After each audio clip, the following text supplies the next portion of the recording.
Adequate notice of this meeting has been provided to the Coast Star, the official newspaper of the Borough of Belmar, and the Asbury Park Press, and notice of this meeting was posted on the bulletin board of the municipal building. Take roll call. Councilman Donovan? Here. Councilwoman Kinney? Here. Mayor Buckabusco? Here. Councilman Romero? Here. Councilman Levis? Here. Please stand for the Pledge of Allegiance. I pledge allegiance To the flag of the United States of America and to the republic for which it stands, one nation, under God, indivisible, with liberty and justice for all.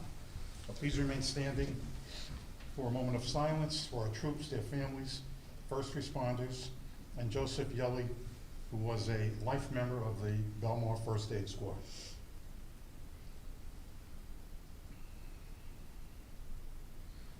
Thank you. The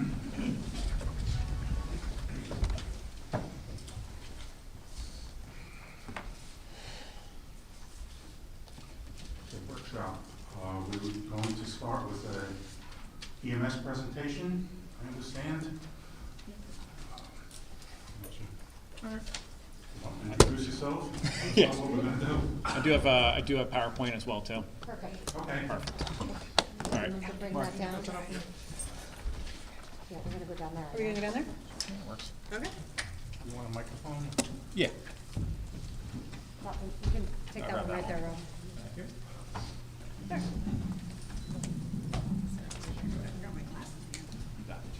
I have an extra pair if you need. It's okay. For the prescription.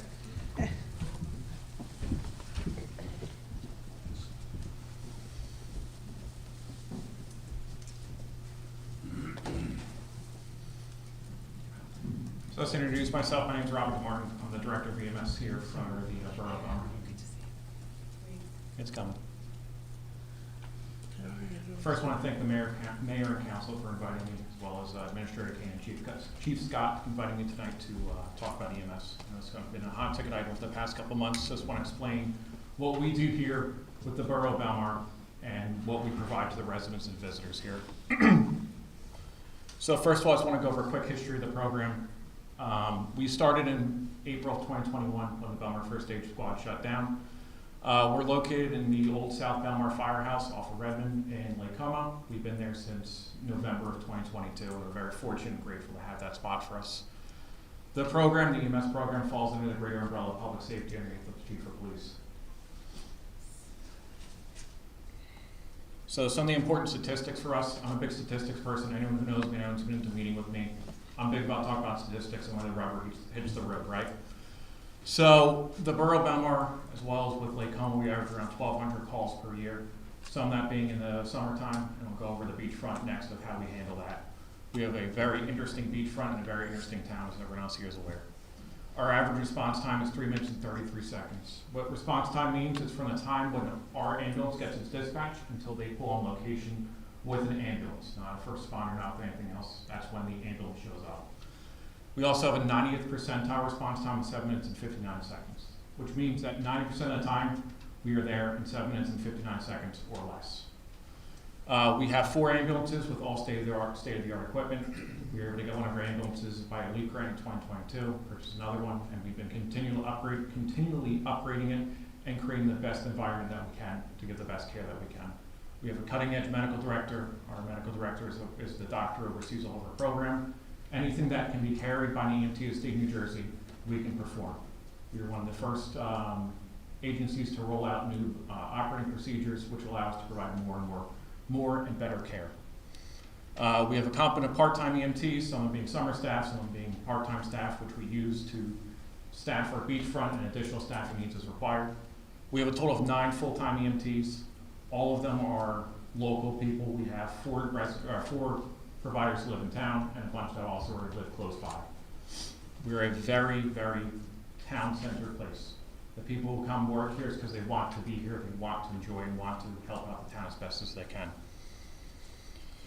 So some of the community integration that we do. We do a lot of training. We do a lot of training with the Belmar Water Rescue Team. We do a yearly training with them in which we actually go down in the beachfront. I tell all my staff is when you go down for a water rescue call with the Belmar Water Rescue Team, you're right next to the lifeguards, the water rescue members, helping get that person out of the water, taking over as soon as they get out. As well as our beachfront is located, our beachfront office is located right next door to the lifeguards, so we've been working with them for years and years and years. As well, our beachfront program is a strong feeder program. What I mean by that is that we take a lot of EMTs, train them up into becoming the best providers that they can, and then bring them on to the rest of our program here. It's been very successful for us. We do CPR training for the Belmar Fire Department, as well as many of our members, or our employees are also members of the fire department as well too. And we also do a continual training with the Belmar Police Department. We work hand in hand with them. One thing that makes us a little bit different is there are the same people who work with the same people every single day. You know on a Monday of this day, you're gonna be working with these cops. These cops are gonna be working with these EMTs. It works very, very well. And a lot of these people that work together have been doing this for years. As well, in 2024, we participated in the Unity Tour. We left with them when they left from their spot, and we actually followed them all the way down to the Cape May Ferry. It was something that's very exciting for my staff to go to, and I would love to do it one of these days. So we do a lot of public outreach as well too. We do CPR training for the library staff, which we did last year. We do it for the junior guards, and we also do it for the summer camp with Barry. We've done community CPR courses in the past. We did one in Lake Comover Hall a couple years ago, and we want to continue to keep doing that. We also have the File Life program, which we put into effect 2 years ago at the Belmar Senior Building. What that is a piece of paper that sits on your refrigerator or an envelope, something that's clearly marked that we can see to say, here's what your emergency contact is, here's the medications you take, any allergies, anything else like that, that gives us that up-to-date information that we need, as well as any emergency contacts as well too, in case we need to contact anyone for that. We've become an integral part of the St. Patrick's Day Parade, Seafood Fest, events big and small. Anyone who's seen St. Patrick's Day sees us everywhere, just because we need to be there. And then we're always looking for more opportunities of how we can help our community and become more integrated with everyone. So some of our future plans, over the past couple months, I've been working very strongly, very closely with Lorraine Paraff, our CFO, our Administrator Kane, Chief of Police, and everyone else, to talk about how to get a budget that's going to be effective, conservative, and able to answer the calls and do everything that we need to do. Upon our look in our budgetary forecast, we're looking at about $144 a year per rateable property. We're looking to spend less than what we did last year. That's one of our things. And we've also started a cost sharing analysis between us and Lake Como to say to be the most fair that we can. Excuse me. And we're always looking to improve things. We're always trying to do the best way that we can. I just want to hit on a couple things that we've done this year. We have missed a total of 1 call this year that was handled by our mutual aid partner. Our mutual aid partner was 2 minutes behind us. We were at the hospital at the time. As well, we've gone out of town, as in helping our mutual aid partners 50 times so far this year. We work hand in hand with Wall Township EMS, as well as Neptune Township EMS. We've helped them in the past, and we're grateful to have them. They're grateful to have us. We've actually trained with them multiple times. And that's about it. Mayor, Council, any questions? Yes, Rob. Was that $144 a year currently what Belmar residents are paying? This is actually less than what we were paying last year. So we looked at the budget compared to I don't have the number from last year off the top of my head, but we were able to shrink that down dramatically. Thank you first for everything Yes, you guys are thank you. doing. Can you talk a little bit about the type of calls you get at the beach? Yeah, absolutely. As we all know, Belmar is one of the busiest beachfront. We have 21 blocks if you include L Street, right? So we have a very busy beachfront. Our beachfront makes up a large majority of the calls during the summertime. We actually include staff down there every single day, and especially during peak times. At very least, we'll have Gator as a first response vehicle down there, in which they can go out, see if this patient is actually how sick they are, and either bring them up to the beachfront or bring them up to the boardwalk, to the ambulance to transport them, or slow assets down and say, hey, you know what, this person isn't as sick as they need to be. We keep our staff down there a little bit later actually than when the lifeguards go off. The reason being for that is that a lot of our water rescue calls happen right at that shift change. So if they're down there, sometimes they're the first ones on location there. They even beat the class 1 officers a lot, and they're able to start rendering treatment effectively and quickly rather than waiting longer for that. We work out of the 10th Pavilion. Anyone who's walked by before there, we get walk-ins all day long. People stub their toe, need band-aids, or whatever else. We go down there and can help them out from there.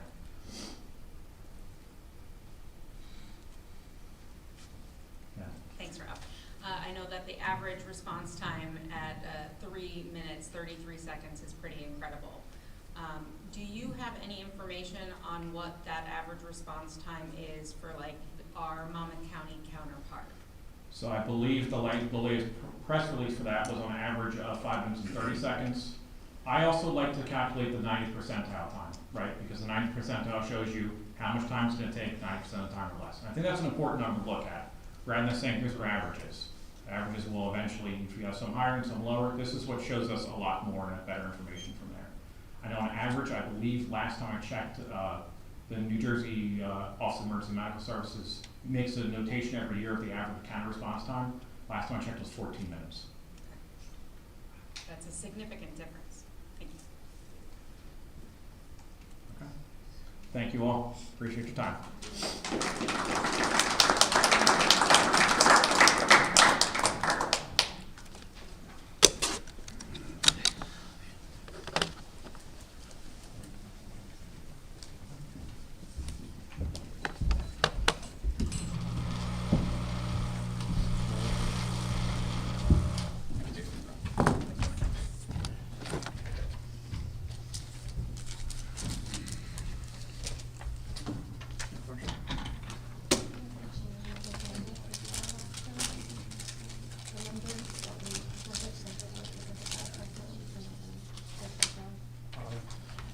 Not for this presentation.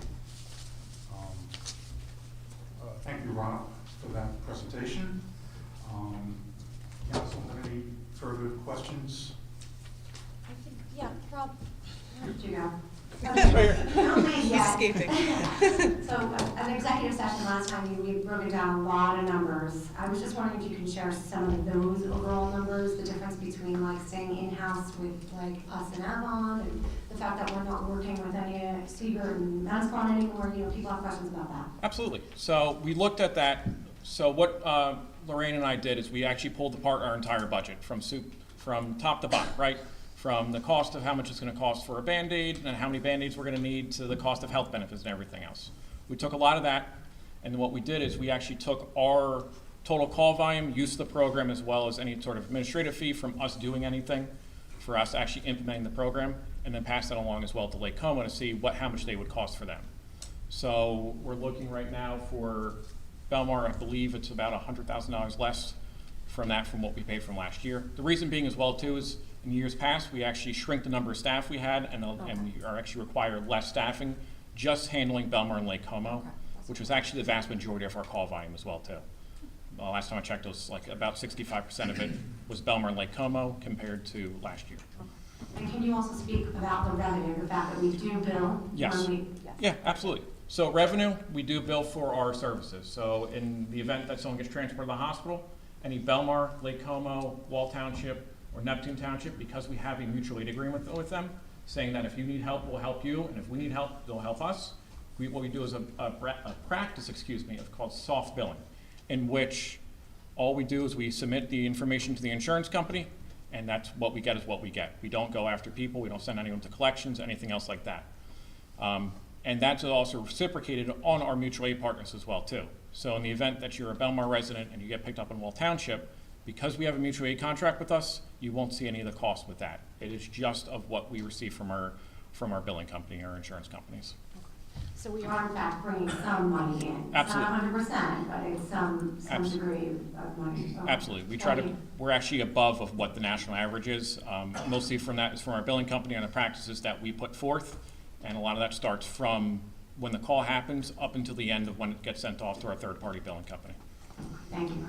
I also just want to interject here because I work in this area professionally that for the sake of people who aren't really interested in ambulance billing policies, that not only are local ambulance services dying out, but a lot of them now aren't bothering to bill at all outside in some capacities, or their numbers are incredibly low. So they do a really good job Yes. of making sure they're billing and getting some payment coming in. Our numbers are very, very good. I've worked with patients who had to sign up for ambulance memberships for their parents, or just would call the ambulance and they never show up. So actually, I think we have a lot to be proud of for this program and for the way it's serving the residents of Belmar and Lake Como. Thank you. I just have one thing, Rob. So just so I'm clear, and just so everyone in the public is clear, us moving from basically a 4-town system to a 2-town system is not going to increase the annual cost of service or increase the budget. The taxpayers will be paying the same or less. Absolutely, the taxpayers will be paying the exact same or less, and our goal is for less. That does involves a lot of work from us and looking at our volume and looking how the program runs to figure out how we can make this work the best. That's good and it's comforting, and I appreciate you looking at those numbers and making it work for us. Thank you, sir. Mayor, I think it's important to note, Rob and his team have done a tremendous job. We've been telling the residents at many meetings that we were exploring all options. And we have looked extensively. We looked into merging with Wall, yourself and Councilman Donovan met with the county. So we've explored everything. And through Rob's work, we've determined through many meetings that this is the best option for the residents of Belmar right now. We know the service that they provide, and now with the cost being less than last year, I mean, it's a hands down, best option for us right now. So I just want to thank you, Rob, and your team for everything you've done. Thanks for having us. Yeah, thanks, Rob. I know you've done a lot of work. We've also a lot of detailed statistics on what goes on, more than I think any of us really needed to know, but Rob's on top of it. It will be measured and tracked. So thanks a lot, and we appreciate the presentation. Thank you for having me. Thank you for having us. Thanks, Rob. Thank you. Okay, let's move on to the another workshop discussion, surf camp. Yeah, I'll take this one. Really, this is just a general question. We're looking at when can we expect to see an RFP, come our way for the surf camp that will be put out? Yeah, I believe the only reason this is on, Mayor, is, it was a 10-year contract that expired, and there was a lot of discussion going back and forth, and really it's just to be on here for tonight to, one, we want to continue with surf camp, and then two, we'll get the RFP out. Are we going to do a concession or an RFP? I mean, there's some discussion on that also. It's going to be a bid. Okay. Okay, and there are different parameters that we have to discuss about the provisions of the agreement in terms of the location, the hours, the starting time, the closing time. I mean, there are a lot of details in that which will always share with the council. Obviously, before we do the actual bid. We can start on that tomorrow. Right. I do want to interject that I think time is of the essence here. The people are already filling out summer camp applications, have already, a month ago. So I do think it makes sense, especially if we're talking about the way it impacts the business itself to get this out. My other question is, I believe Stand Up Paddle is also at the end of its contract. Are we putting out an RFP for that?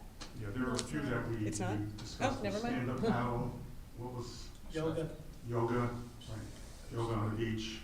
I think that was it. We have the boat concession as well in the marina. Yes, that was the boat, yes, the boat discussion. Okay. Yeah, so we'll be seeing at least 3 others in addition to the surf camp. Can we have, Can we get that by next meeting? I can have those, we bid them by contract, so I can have those contracts ready to go by next meeting.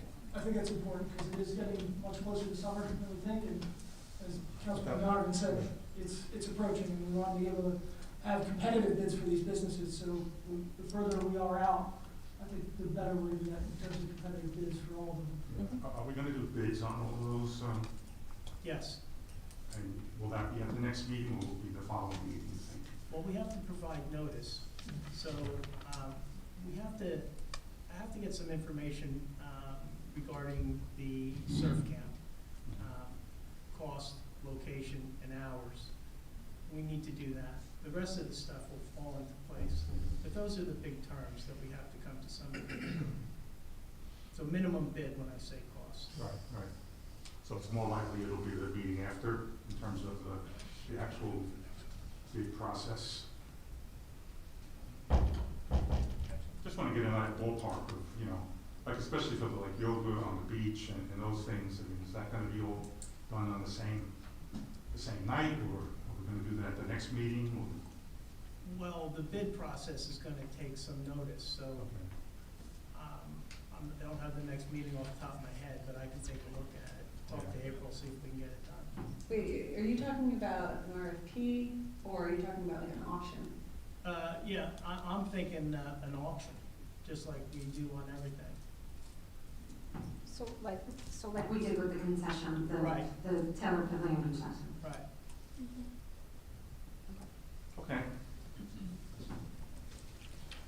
I had are we finished with this topic? Yeah. okay, and I apologize for not asking you about it ahead of time, but it came across my desk this morning. The Environmental Commission was concerned about the amount of plastic confetti that was coming out of some of the floats on the parade. And as we all know, plastic is a forever pollutant, and we wanted to raise the issue of asking participants not to use plastic confetti. Paper, sure, or maybe no confetti, but plastic is still polluting the towns right now. It's hard to pick up, I'm sure, for DPW, and even when it goes to waste, it's, yeah. Yeah. Have we done the follow-up meeting on that yet with Chip? All right, so they'll, I'm sure Kevin will discuss that with them. Great, And thank you. Follow-up meeting. I have to go back to all paper. Paper. Any other issues? QR codes on on Council? paper. You don't hear any, so let's move on. Petitions, April. I did not receive any petitions. Next is approval of minutes. Can I have a motion to approve the minutes of the February 25th meeting? Motion? Second. Councilman Donovan? Yes. Councilman McKinney? Yes. Mayor Beckafusco? Yes. Councilman Rondero? Yes. Councilman Levis? Yes.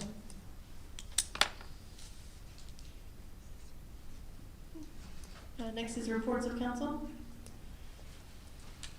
Councilman Donovan? From the Environmental Commission, the U.S. Army Corps headquarters approved the Silver Lake scope of work. So now we're waiting for congressional appropriations.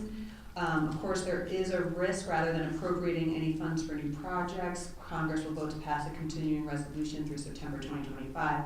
This is when they basically continue the current budget until they pass a new one. So obviously there would be no changes there. That would, if that happens, that would push any start date well beyond October of 2025. We are continuing to look for work that we can do at home though, and I'm pleased to announce that the Environmental Commission will be holding a beach cleanup on First Avenue on March 23rd from 12 to 2. There are flyers in the front. There are some flyers in the front here.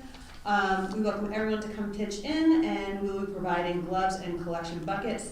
I'd especially like to encourage high school students who are looking for service hours to volunteer, and we can provide letters or certificates, whatever you need. There were questions about geese again. We are coordinating with our contracted vendor, along with DPW and our resident volunteers for egg addling this spring. Public safety, Councilman Mark Levis and I met with Chief Scott and the police department as part of the public safety committee. One of the issues that came up was some of the difficulties that our officers had because of changes to our law that happened under the cannabis legislation that handcuff officers' ability to, sorry, I can't help myself, to deter minors under 18 from drinking. I think this is a pressing issue that could potentially only get worse, so we are exploring different solutions to that problem, including discussing shortcomings in the law with our state legislators. I have good news about the softball field. We are hopeful that we'll be able to break ground, potentially even Monday, weather permitting, so we're very excited and pleased about that. Some news from the Belmar Women's Club. I have flyers here. They are hosting a craft fair at Taylor Pavilion on Saturday, April 5th from 9:30 to 3. It will include candles, pottery, art, one-of-a-kind gifts, baked goods, and other light fare. There'll be over 30 local artisan vendors and, of course, free admission and parking, so please come out. And there are 7 tickets, and only 7 tickets left for The Singing Florist, who is a floral designer and entertainer. Tickets are $56 per person, and they include a lunch buffet, cash bar, and a silent auction. This event's on April 9th from 12:30 to 4 at Bar A. And finally, I wanted to bring this up because this is another one that's near and dear to me. I've mentioned this before, I work for a healthcare charity, but one of the most common issues every single year that we have patients calling us for is actually transportation needs. If you can't get to your doctor, you can't get to your doctor. So I wanted to bring attention that Ride in Monmouth is a program that is an in-demand ride transportation service that is the county is unrolling. You qualify for services if you're 60 years or older, temporary or permanently disabled, veterans, or traveling 18 or over and traveling from any of the rural communities, including Allentown, Colts Neck Wall, and other ones. I won't list them all. But there's no charge for medical-related trips, and all other trips is just $2 per way. You can find more information at visitmonmouth.com or emailing rideinmonmouth@visitmonmouth.com. So I'd like to encourage you all to take advantage of that and let anyone you know who might be interested know about this program. It is a wonderful, wonderful utility. Okay, Councilman Patini. Thank you so much. I just wanted to say what a great parade day we had. It was a really wonderful event. It was very well attended. It was very cold and very windy, but at least it was sunny. And I want to say thank you to everyone who helped make that happen, to Kavanaugh and the whole parade committee. I want to thank the police department. I want to thank the fire department, DPW, EMS, everybody who cleaned up after. It was like you barely knew anything happened. It was so great. And it was another successful parade. So thank you to everybody who worked really, really hard on that. Recreation, summer camp signups this week, this Thursday, March 13th, for returning in-town residents. You were able to sign up first at 4:30 p.m. If there is space available, and any new in-town residents still wants to sign up for summer camp, you can do so also this Thursday at 5:45. Everything, all the information, space is limited, all the info is on the recreation website, which the new and improved Belmar recreation website, or Belmar website, if anybody has seen it, there is a Belmar.com brand new website. Check it out. It's a little better, more easily to navigate. Junior Guards is full for the 2025 season, so unfortunately there are no spaces for that. Summer basketball signups are now. Running club and tennis lessons signups are April 1st. And volunteers are still needed to help with the Easter egg hunt, which is April 12th, and they need someone to wear the bunny costume. So if anybody wants to step There's up someone in the costume. to be the bunny, they're still looking for a bunny. Okay, Shade Tree Commission, next meeting is this Thursday, March 13th. Couple quick things around the schools. Belmar Elementary School Seussical, the musical, is this Friday the 14th, 7 p.m. and Saturday the 15th at 2 p.m. Tickets are $5 if you purchase them at the door. Belmar Elementary wants everyone to know they're still registering pre-K students for the 2025-26 school year. And the boys basketball were division champions this year at Belmar Elementary, so there's that. St. Rose Grammar School, tomorrow's a half day. They have testing in both the grammar school and the high school, March 27th. 7th graders can shadow in the high school if they wish to see what it's like to be a high school student. You can call St. Rose Grammar School for more information about that.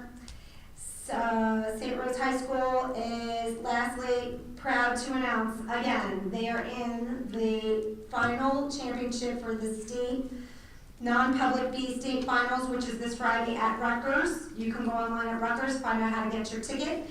The game's at 3 o'clock in the afternoon, and they play Roselle Catholic, so come out, because if they win again, they will be state champs yet again, St. Rose High School boys. And that's all I have. Thank you. Council President Rondanero. Thank you, Mayor. Congratulations to all the businesses that participated in Dine and Discover. We're so lucky to have such delicious restaurants and eateries and places for treats. The mayor and I attended the Belmar Public Library Board of Trustees meeting last night. Our next meeting will be May 12th at 6 p.m. The new windows in the library look fantastic. If you haven't seen them, please take a look. I think they're almost finished. A reminder to everyone that the library is open 7 days a week. The board discussed transitioning from a one-time fee to an annual fee for non-residents to obtain a library card, as the cost of ebooks have skyrocketed, and we want to make sure that we have enough available for our residents and patrons.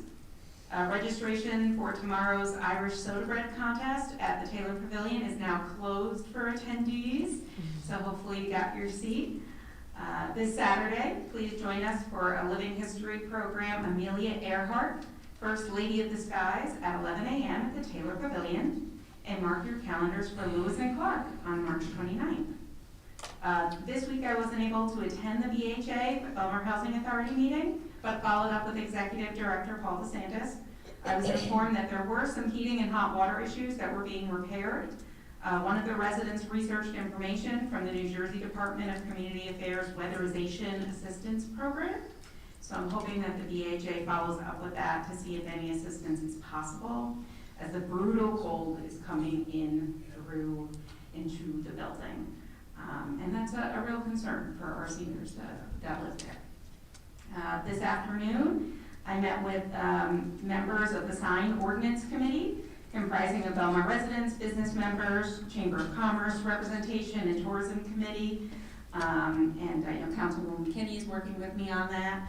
And we are committed to amending the current sign ordinance for temporary signs to make it more business friendly and less restrictive, including the allowance of flutter flags with specific guidance on size and placement, and only to be out during business hours. We'll meet again March 25th and hope to have our suggested amendments ready to be reviewed by Mayor and Council by that evening for workshop, if that's okay. Lastly, I'd like to thank the residents, employees, volunteers, our Mayor and Council for your support, not only in my time on council, but in my announcing that I'm not seeking re-election this year. But rest assured, I'm not going anywhere. Committed to making meaningful impact here and continuing that through December and well beyond. So thank you. Thank you. Councilman Levis. Thank you, Mayor. Just a reminder that the Belmar Elementary School play is going to be this Thursday, the 14th at 7 p.m., as well as Friday, the 15th at 2 p.m. I think tickets are $5. $5. Go check it out. March 21st, the Motor Vehicle Commission is going to have their mobile unit at Belmar Borough Hall. You do have to make an appointment for it. It's for things like license renewals, registration renewals, so just keep that in mind. If you don't want to go to the DMV, they're going to be right here. Fuel box should be being dismantled by the end of this week, I hear. So really good progress on that. We've gotten a bunch of pilings in already at the commercial slips. Some of the good news we've heard is that while widening the commercial slips, they had to remove a couple pilings. When they were removed, they were in good shape, which is positive because it means the other pilings that are there are also in good shape. The next Harbor Commission meeting will be on April 18th at 7 p.m. That's next Tuesday. Another reminder, April 12th is the Friendly Sons of Soleil Plunge for Autism down at the beach in front of 18th Ave. Sign up. I signed up. You guys can sign up too. It's not that cold. Going on right now, behind us in the gym is the basketball awards for winter basketball. I want to thank our sponsor, WNDA star Marina Mabry, for sponsoring the basketball program. It was really successful this year. We get a lot of kids, and they're really competitive and fun games. The championship game I watched last week went to the final seconds, and the team won by 1 point. So I'd like to congratulate the team names are not that original, but the boys 5th through 8th grade blue team is the champions. Girls 5th through 8th was black team. I think they called themselves charcoal. Boys 2nd grade through 4, congratulations to the orange team. Girls 2nd grade through 4, congratulations to the white team. So great job there, and thank you to Barry and all the coaches that assisted. As Councilwoman Donovan said, we had our public safety meeting yesterday, actually, and 2 of the topics we discussed that we'll probably be looking at either in the next meeting or sometime soon would be clarifying the beach tent rules, just making it easier for the specials to understand what is considered a 10 and what's not. I know there's some ambiguity in our resolution right now that we'll try to clean up a little bit. Additionally, we want to talk about changing parking ordinance in front of Belmar Elementary School for drop-offs in the morning to basically create a shorter time span that there's parking, so it makes the flow work a little bit better and people can get in and out and drop their kids off without having to do the whole circle around block 6 times and find a place. So those are some things we'll try to be presenting at the, hopefully we can get them in place before the next meeting, but we'll see. We got to review the ordinances and George is going to have a lot of homework to do. I'll talk to Tina about that. Very good. That's all I have, Mayor. Thank you. Okay, I'd like to report on something. As we all know, the bridge on Main Street is going to be coming down at some point in late 2027, 2028. And a number of us mayors, myself, Ed Bonanno, and Avon, and Al Bugatosi in Bradley Beach, have come together to basically start planning for that, even though it's many years away. And the planning is really taking the form of educating the businesses along our main streets as to what resources are available to them now that might help them, build up a momentum to be able to withstand the closure of the 3 years that it's anticipated that the bridge will be closed. And we have, I think a week or two ago, we met with a woman from the New Jersey Economic Development Authority. Her name was Kathy Guzman. She has a lot of information on to share with businesses about grants and other things that they may be available to them that they don't know about. In addition to that, we've had a meeting today. Actually, she put us in touch with a Dr. Jackie Fuertes, who's a professor at Brookdale Community College, and she runs the New Jersey Small Business Development Center. And she gave us, again, a lot of information, a lot of good ideas as to what can be done to assist businesses to just become more successful. And I think what we're moving towards is just trying to get some of these state partners to work with us and mostly the businesses to inform them about what kinds of things they can do. And I believe we're going to kind of attack it as almost as like a regional thing. So, like if they don't have a meeting to give out information, we'll bring all the 3 towns together so that everybody hears it at once. Like, for example, there have been people, businesses in Bradley Beach that have already taken advantage of some of these things, and it might be a good thing for our local businesses to hear what kinds of things they've received and what kinds of things they may be able to apply for. So, we're starting, we have enough time, but you can never start too soon. In fact, Ed Bonanno wrote a letter, and I signed it also about, we're asking the state also to give us more information about traffic. We haven't had a recent traffic study for Route 71, how many cars are going over the bridge and back, and we're asking them to give us as much data as they can about what the statistics are and what kind of traffic we're having here. And I think as we sit together, we're coming up with a lot of good ideas. We're learning also. We know that we can assume perhaps that the state may have buckets of funds available to municipalities to do different things. So we want to try to explore that and see, what kinds of things we can do at the point when the bridge actually closes to keep our main streets really productive and draw people into town. There are some interesting opportunities actually that would provide, but I'm jumping ahead a little bit. So we're working on that. It's a process, but I think you'll be hearing more about the towns, the 3 towns working together to try to get our businesses up and running and productive, so that they're not really suffering when the bridge ultimately closes. So I'll keep you posted on And that's all I have.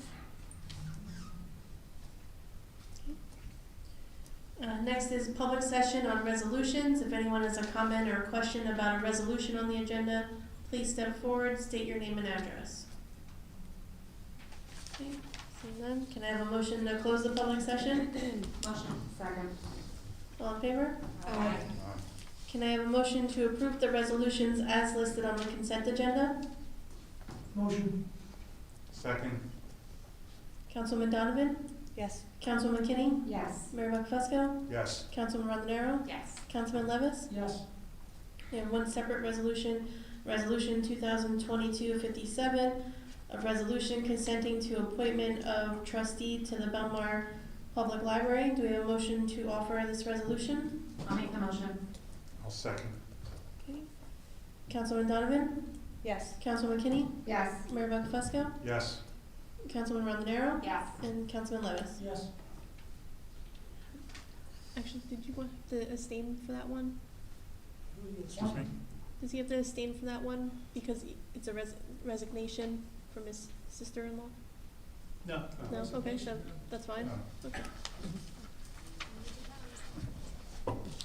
Alright, next we have, second reading and public hearing of ordinance 2025-4. This is an ordinance amending chapter 18, amending the, rates at the marina. It's open for public comment. If anyone would like to speak on the ordinance, step forward. Okay, can I have a motion to close the public hearing? Motion. Second. All in favor? Aye. And a motion to adopt ordinance 2025-4. Motion. Second. Councilman Donovan? Yes. Councilman McKinney? Yes. Mayor Buckfusco? Yes. Councilman Rondenaro? Yes. Councilman Levis? Yes. Okay, next is second reading and public hearing of ordinance 2025-5, an ordinance to exceed the municipal budget appropriation limits and to establish a cap bank. This is open for public comment. If anyone has a question or comment, please step forward. Can I have a motion to close the public hearing? I'll make the motion. Second. All in favor? Aye. And a motion to adopt ordinance 2025-5. I'll make the motion. Second. Councilman Donovan? Yes. Councilman McKinney? Yes. Mayor Buckfusco? Yes. Councilman Rondenaro? Yes. Councilman Levis? Yes. And last one is ordinance 2025-6, second reading and public hearing. It's an ordinance amending and supplementing chapter 19, adding section 54 for low-speed electric bicycles and other motorized conveyances. This is open for public hearing. If anyone would like to speak on the ordinance, please step forward. Can I have a motion to close the public hearing? Motion. Second.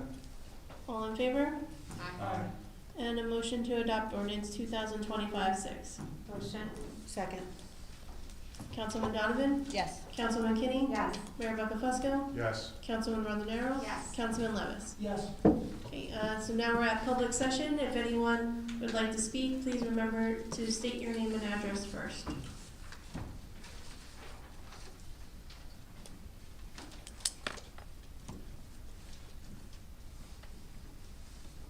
Council, Tara Pimco. I live at 110 7th Avenue, and I also own Hot Mess Studio at 901 Main Street, here in Belmar, obviously. And I'm a founding member of the Chamber of Commerce. I'm here tonight because I have some concerns that were raised from the parade from the business community, and I just wanted to bring them to your attention. And also just suggest like a really great opportunity for us to all communicate on these different issues going forward. We had underage drinking and, for lack of a better term, shenanigans. There weren't enough bathrooms, so there was a lot of public urination. There was a lot of peeing in alleyways and on cars, and a lot of the business owners were getting bombarded with teenagers that were drunk, that were looking for bathrooms. One of the business owners spotlighted that he had to raise the price of water to $20 just to deter people from coming in just to buy water to use the bathrooms. The we felt like there wasn't enough communication from the parade committee. There was a letter sent out just having everyone bring in things from outside that were maybe like flower pots or planters or different things to keep everything safe, which we understand, and that's great. But maybe going forward, we could have better communication between the parade committee and the businesses. And there were a lot of businesses that weren't able to do business. Some of the restaurants were getting DoorDash orders and they had to cancel them, or they couldn't get delivery, people that called in to place orders weren't able to get in to pick them up. And I think that the issue is that they didn't know what streets were gonna be closed down. They couldn't direct their customers how to get to their stores and how to get to their restaurants, and so they wound up losing business and money that day. And I did think the parade was great, and I had a great time. I love Parade Day. It's one of my favorite days of the year. I choose not to do business because I can't imagine anybody coming to get their hair done in the middle of a parade. A, where are they gonna park? And B, it's kind of a hot mess, so. I believe in solutions-based leadership, and I am coming here not just with problems, but I want to come and be a liaison to create solutions and help create a better plan for next year. I think that, if we can all sit down, the Chamber of Commerce, the Parade Committee, the leadership, you guys do such a great job. If we can all work together to get more information to the business owners, I think that it can be even more successful. I know that I have a 22-year-old daughter, and she'll go running around in limited clothing because that's what 22-year-olds do. And so I feel like when it's that cold, a lot of older people don't necessarily come out. So it felt like there were a lot of teenagers scantily clad, running around and drinking underage, and it did cause a lot of problems for the business owners. So I would hate for it to get to the level that like Hoboken had to cancel their parade, and I don't want that to ever be a thing for us because I do feel like it's such a landmark event for Belmar. And that's really it as far as the parade goes. I love this town, I love being part of it, I love living here, and I just want to create even more magic for the business community. So hopefully we can continue to work together and create solutions for these problems. I do have one other thing I wanted to talk about. Chamber of Commerce submitted an application for a beer garden during a seafood festival. We were looking to do both days. We were told that it would be a conflict of interest, and I understand that, but when there's that many people in town and most of it's drawn to the oceanfront lake area, it definitely takes business away from the downtown business owners. One of the things that came up recently was, could we create like a continuity between the downtown and the festival, like maybe having the trolley or free rides or something where we can do both. I think creating a central point where we can draw more people from that area. I don't think it would be a competition. I think it would just be another great thing if we had a beer garden, some live music. We could create specials with the businesses and have like a shopping, dining area. There's people that don't necessarily want to go to the festival but would come and be a part of the day, or maybe visit the festival and then come visit the downtown. And I think it would really help create morale and create excitement for the business owners. I think that's all I have for you. That is, and just thank you so much for all that you do, and we're so excited to continue to work with you guys and move forward in the community. Thank you for your comments. I agree with you on your initial comments about things that didn't quite go as planned for the parade, and I think that'll be something that'll be discussed when we meet with the parade committee. I also think it'd be good to tell them or ask them to interface next year with the Chamber of Commerce. You should be involved in all of the discussions that they're having with us also in terms of, how the parade should run, or what ideas you might have to make things less of an issue for the businesses that want to stay open on that day. we need to just keep having an open line of Yeah, communication. so I mean, I think that's a good idea, and we'll definitely promote that to the committee. Okay? Yeah. All right. If I could just say, Mayor, too, I think it's glad you brought it up, because there are competing interests when it comes to parade day. Yeah. A bar is gonna do really well, a hair studio is probably not, right? So how can we make sure all those interests are sort of met? And, you know, the purpose of the parade is it's a parade, but we wanna make sure that we're not being a burden to businesses that aren't benefiting, and that the businesses that are benefiting are, you know, doing their fair share to make sure that it's good for everybody in the community. So thank you for bringing that up. My pleasure. I'm next. Two things, well, three. One, the Tourism Commission meeting is tomorrow night, and if you or any of your colleagues would like to come and like talk about ideas, especially for Seafood Festival, like please do, because I've got a bunch and we don't need to belabor the point in front of everyone, but also thank you for coming out. And two, I'm wondering if either our attorney or Chief Scott could just give everyone an overview of what the underage drinking law is right now, because I did not realize what it was, and it blew my mind when I found out.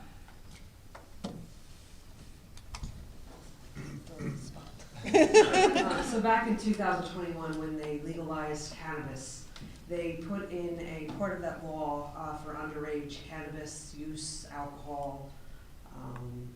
I actually have it on my phone. I can read exactly what it says, and I can break it down for you. But hold on one second. Basically, what the new law states is that if you are under the age of 21, we cannot we cannot arrest, detain, or otherwise take an individual under the age of 21 into custody. The only way we can stop them is to write them a written warning that says, you were caught with alcohol, here you go. When the law first came out, we weren't allowed to call or contact the parents. That has changed. We can contact the parents. Before this law came out, say we were on the beachfront and we had a group of juveniles drinking underage. We'd bring them to headquarters, we'd call their parents would have to come get them. If you are under the age of 18, you cannot be issued a borough ordinance. So alcohol in public, open container, you can't get a ordinance violation written to you at the age of 17 and under. So our hands are tied. Handcuffs. Handcuffs, as he said. And this is just with alcohol. Think about other crimes, serious crimes. Just last week, the North cop that was shot by a 14-year-old. He's being tried as a 14-year-old, not as an adult, but that's a whole other story. And I'm on public record, so. But there's a lot more to this. I'm just giving you a very, very brief synopsis of it. And the larger problem of this is the juveniles know this. They know that our hands are tied and there's not much that we can do. Believe me, I was just as frustrated on parade day. Each year it gets worse and worse and worse. And you know, we're trying to figure out ways to make it better.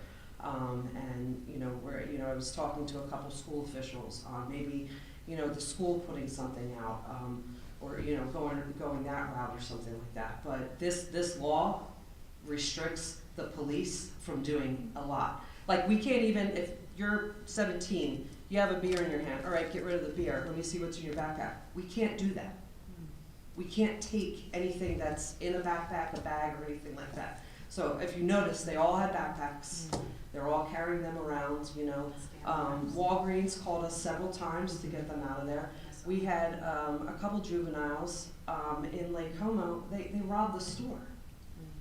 And they were brought here because of the crime they committed, but this law just really it ties our hands on what we can do with juveniles. I wonder if there's like some kind of a creative solution or a workaround that. The answer is, we don't need to write all legislators and tell them the law needs to be changed. That's it. I don't know why they roped alcohol into this law. It was fine the way that it was with underage drinking, and us being able to enforce it.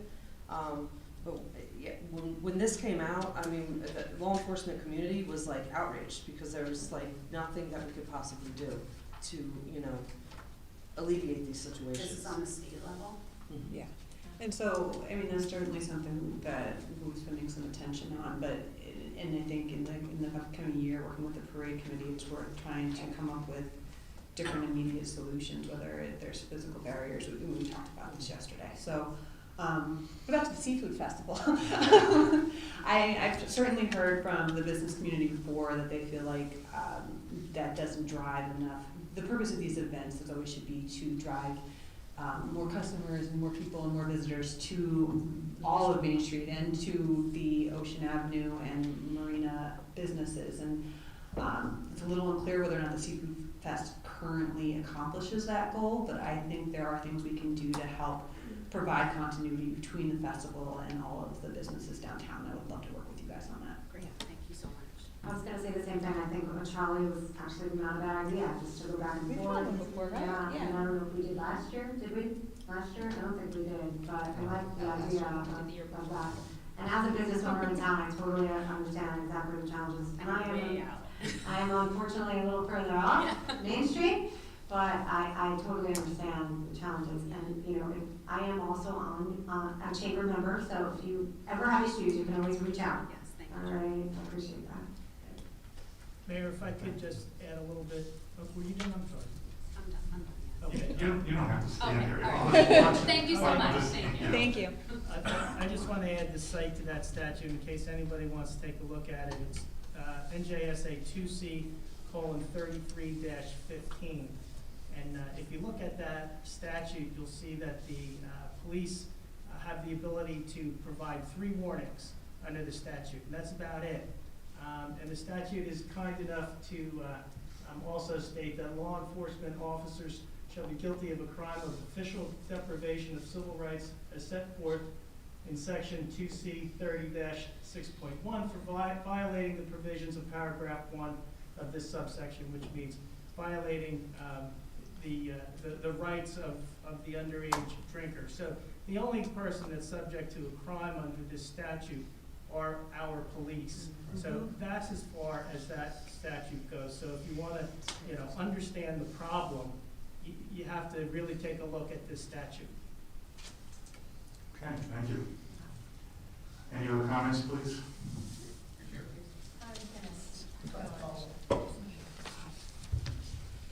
Hello, 205 8th Avenue, Belmar. Hi, Maria. I think I this have is the name. a question for I the didn't attorney. catch your name, I'm sorry. Lorene. Well, I can't promise that I can answer it, but I can. But I just wanted to follow up with what Tara spoke about. It seems that the township has the opportunity to draft municipal ordinances that can prohibit alcohol possession or consumption by individuals under 21 on private premises is part of that statute. And it says that although that is state law sets the framework, municipalities in New Jersey have the authority to enact ordinances addressing underage drinking on private property. So I don't know where the private property would lie. So the private property may be a different issue, but as far as the problem that we're talking about in the street, this statute that we were just talking about is very specific. So I would think that a court would find it to preempt anything that we would try to do to solve that problem. To solve that problem. And then could you have written the, for the public urination, could you have cited them for public urination? If they were over the age of 18, yes. Got it, If so. they're under 18, no, we cannot issue a borough ordinance to someone under the age of 18. Okay, thank you.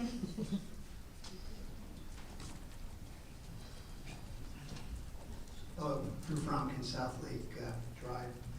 I didn't come here to speak about the Seafood Festival, but since that was opened up, I think the residents around the lake would fund the trolleys, and we would be willing to bus everybody up to Main Street. I think for years, actually, there's been a debate about why we have that Seafood Festival and what the returns are for the town. And also, I think one of the main things was wanting the town to be frequented by the visitors, and I think we've lost a lot of that. Also, it concerns me to hear about this law. When was it enacted? I'm sorry. I think it was 2021. Okay, so it's been around a little while, but And then- certainly you can imagine if you have that crew in amongst the residents, that could get even more interesting. So maybe that's something you can consider when you're talking to the tourism group. Councilman Lettuce, you mentioned just the DMV. Can I speak to him? Well, I'll speak ask to me you. the question first, please. Sure, of course, I'm sorry about that. It was just about the DMV. Just so, are they gonna allow us to return plates there too, or do you know?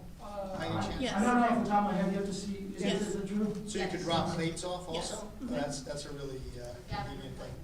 This is a great, what date is that again? The 21st, March 21st. March 21st. I'm sorry, John, what about real ID? Can they make appointments for real IDs? Yeah, the appointments are full.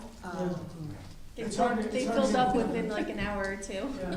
But the license plates you can just drop off.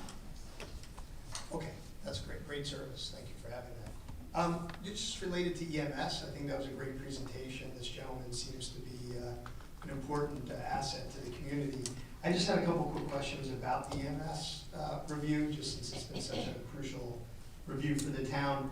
I had a question about whether the council had an opportunity to review the line items and budget review that led to the $144 per rateable and had input to that?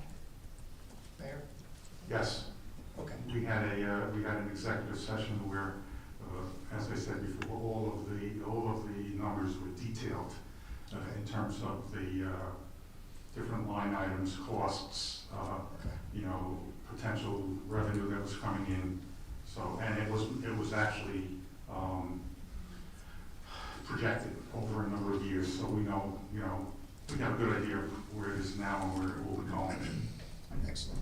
I appreciate the review. So one question I have about that is, have you, in the same context, looked at these line items against regional and local benchmarks to try to see whether those are realistic projections for a town like ours? I don't know what you mean by local, regional, and local. Yeah, so in essence, just looking at each line, the gentleman actually quoted a couple of benchmarks that he mentioned in terms of time of response, all these things. There are clearly probably publicly available benchmarks on what would one expect to pay per head, what would one expect to pay for per ambulance, per call, so. I'm not sure that there are those benchmarks, but I don't think I have seen that. There are national, I think there are national figures out there, but I'm not aware of them, and I don't know, One of relevance the to that. problems I can tell you with talking about ambulance services is that it is such a wild patchwork throughout the country of what type of services are provided and who's providing them, be it public, private, or some combination. To the point where a few years ago, the No Surprises Act passed Congress, which is regulating how providers bill patients, right? And even though that covered things like emergency services, ambulances were very specifically left out because of that patchwork problem. And I believe Congress left it to a working group, and you know what that means. Okay, so you're just basically saying you don't think there's any appropriate output that the town could use? No, I didn't say that. I'm not quite sure exactly. I would request more clarity on your question, really. Well, the clarity is, having looked at a tremendous number of analyses in my life, and I think you did too, Mayor, I remember you citing so many of them years ago. The reality is, I'll use it since we are on the record, stuff in equals stuff out, right? There's another word that people use instead of stuff. The point is that whatever you put into that model produces the output of that model. The stuff going in isn't really accurate. The output of that model is going to be pretty off. And second of all, the reality is most likely in any projection, once you get beyond 2 to 3 years, so many things, so many variables can change. They could have a massive variability in what the realities of that cost is. So one of the ways you look at that is you look back 3 to 5 years at benchmarking, and you can see the trends in the benchmarking. That provides a lot of credibility to the model. So I was just asking if there was an opportunity to weigh that against the model production. I believe that, our CFO is here and they sat down together, so did you, We have done use the stored data? some review of the operation from 2021, when it was essentially taken over by the borough, and the services were provided. Now, obviously, some of the information that we have is not accurate because we were using a 4-town model at that point, not a 2-town model. So we have scaled back where we felt it was appropriate to do that. So we have been following and tracking what our past activity has been, and hope that our projections going forward are more in line with what the reality of the total cost of the operation will be. So it's really, at this point, it's a little bit variable. Sure. Only because we went from 4 towns to 2 towns, Yeah. and we're trying to accommodate everything that we need to within that new model. Yeah, I'm sure you made the best effort you could, so I'm not calling that into question. But I do think that the variability in these models could be very high to variance. And also, if there aren't benchmarks, looking at those trends can be vastly different. So I would just caution the council to realize that if you don't have that visibility, modeling is quite often, a fool's errand. But I do appreciate the effort that you put in, but I think, economies of scale over multiple towns may be vastly different than what you would achieve on your own in the end. And so, I just have one quick thing to finish up. I'm trying to keep to the 5 minutes, but I don't know where I am on that. So you also mentioned that one of the key, I'm sorry. I was going to say, you're at 7, but go ahead. Okay, all right. Well, not Mr. Kramer tonight.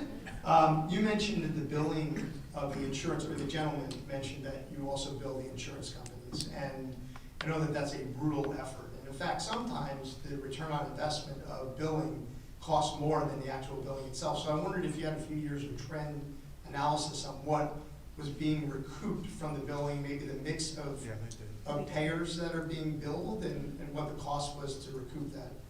We actually use a third-party biller for EMS services, so right. we do have a range.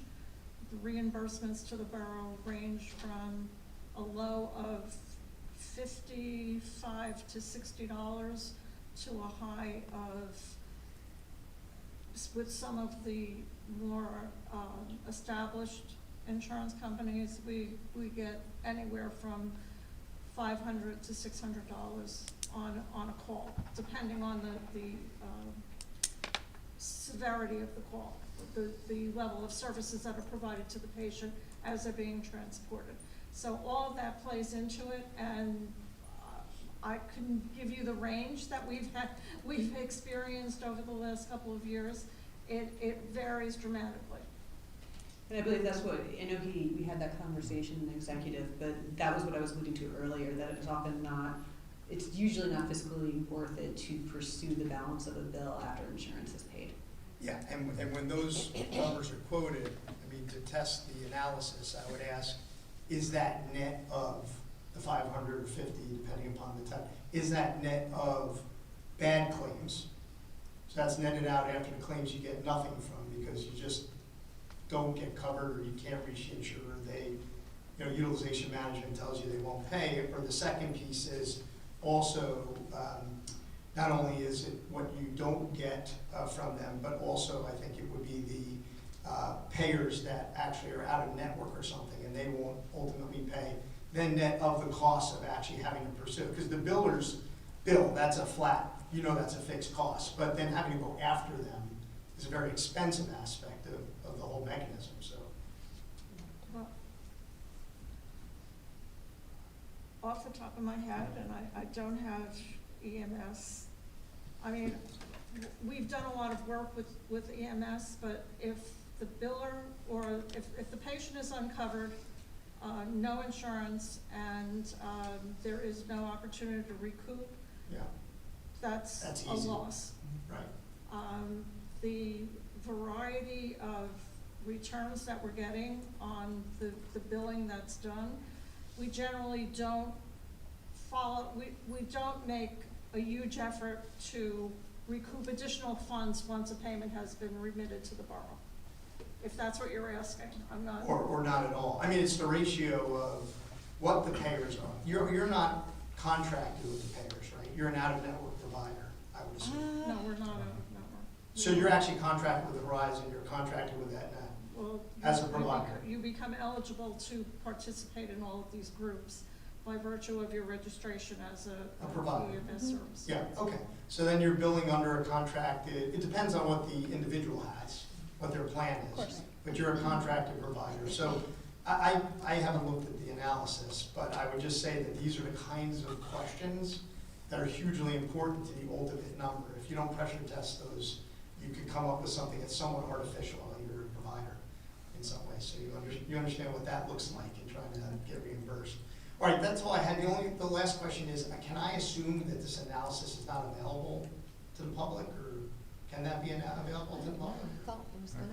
No, it's deliberative information, yeah. It's not subject to Oprah. It's not subject to open. Okay. Well, listen, I would always encourage in the concept of transparency that even if you don't want to give every single line, maybe there's a summary analysis for these things or something that people can have a confidence. Thank you very much. Appreciate it. Anyone else?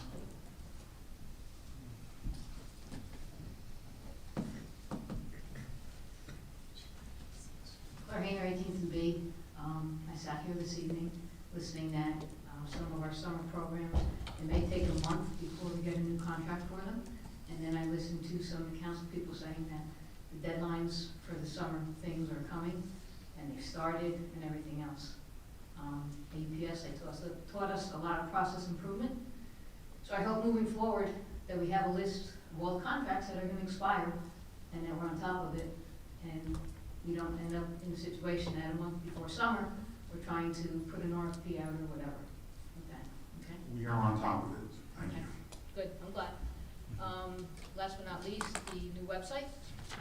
Just a question, I did eventually find the minutes, so that was for the agenda, I should say.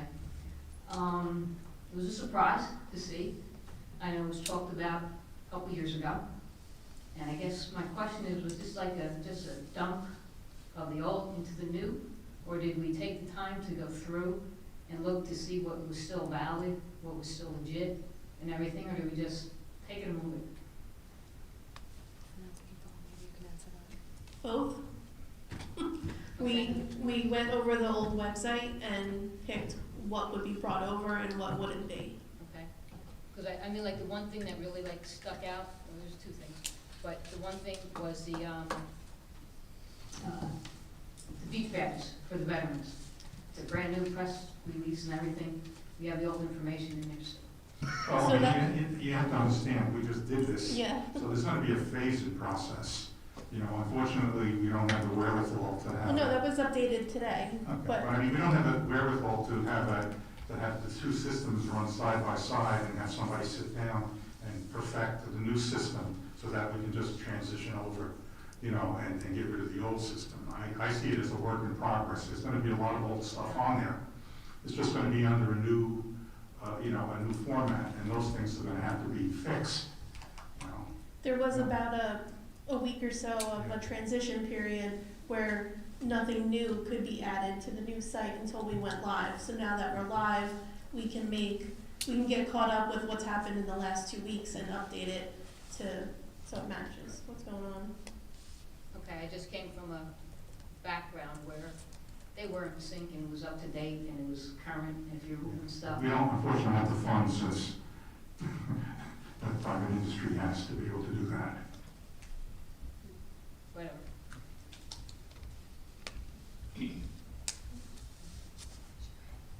Any other questions?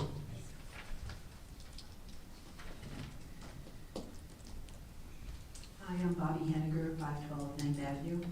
I wanted to ask for an update on a discussion of the Union Firehouse building and how it will be used in the future. I'd just like to remind everybody that this is a comment section. And we do, you know, allow and answer questions as necessary. But, you know, in the future, you know, it really is not a discussion session. Okay? You know what I'm saying? You're allowed to make comments, but I'd like to, in the future, you know, start to move away from, you know, extended discussions about things, because, you know, but it's not just for you, but for everyone. You know, we've been very, very liberal with the discussions that we've had. And I've told people before, if you have questions, please try to get them to us ahead of time, and then we can answer them, because many times we sit up here and we don't have all the answers to all of the questions that you might have.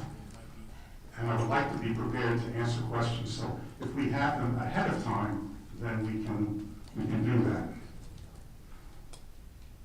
But you can ask your question, and I'll try to respond if I can. Okay, it's not working, I'll speak louder. Let me rephrase. The Union Firehouse building is, I think, one of the most beautiful buildings in town.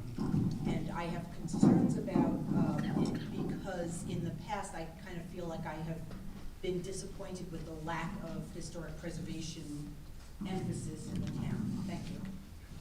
I'm a retired historic preservation professional, and I also live diagonally across the street from the building. It has always been actively used as a firehouse, and the Belmar Historical Society is in the rear of it. I would love to see it be, going forward, actively used for some type of meeting space in the community. I feel it's really important to use the building and the meeting space that is in it, as well as any type of effort to use the bays for some type of emergency response if possible. But I really do feel that I'm concerned. I do know that Kevin King spoke about the fact that it would be, this was in the paper a few weeks ago, that it would be owned by the borough. I would like to request that the borough really has a plan for maintenance of a 120-year-old brick building. I do think that, you know, I've noticed things on the facade that I think are a little concerning, but I also want to make sure that it's noted that the building is important to the fabric of my community, of my neighborhood in particular in Belmar, and I would like to get an update in the future. So I will let you know that, I will let you know now that I will be back again to ask you this question about how it will be used and how it will, any repairs will be funded and the maintenance of the building. So. You have my word, my promise, as long as I'm sitting here. I can't speak for future generations of people. That building will remain a property of the Borough of Belmar. It will be utilized. It will be maintained to the best of our ability.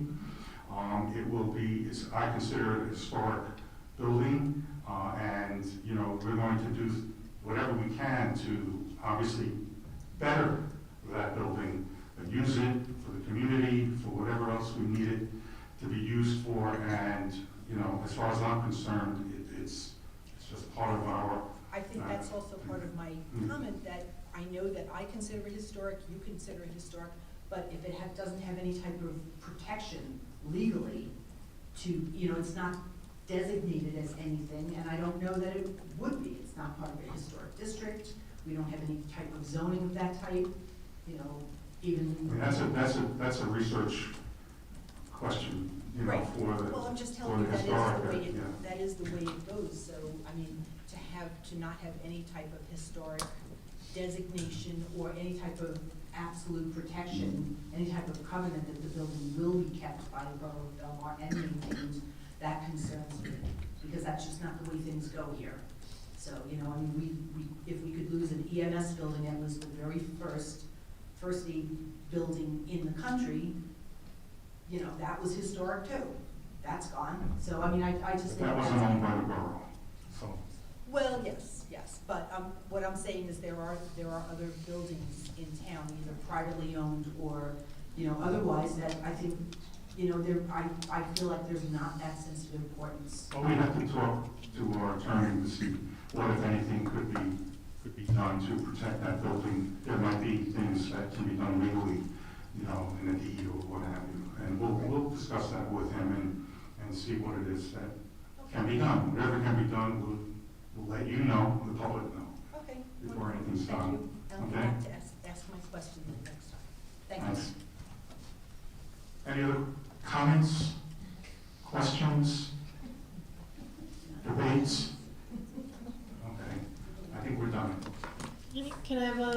motion to close the public session? Second. All in favor? Aye. Okay, our last item is a resolution authorizing closed session.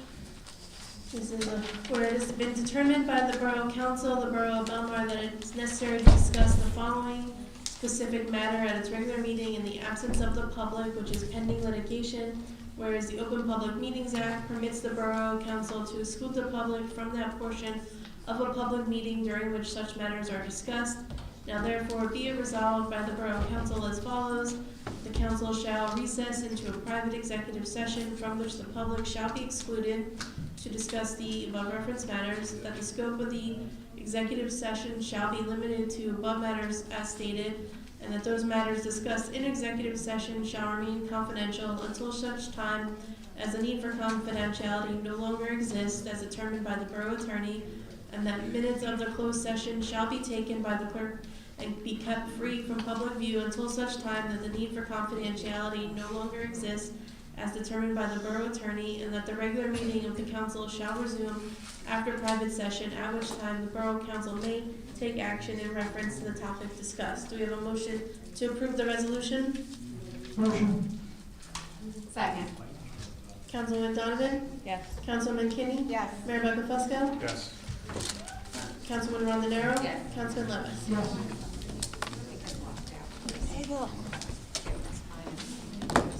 Block it out. No, I just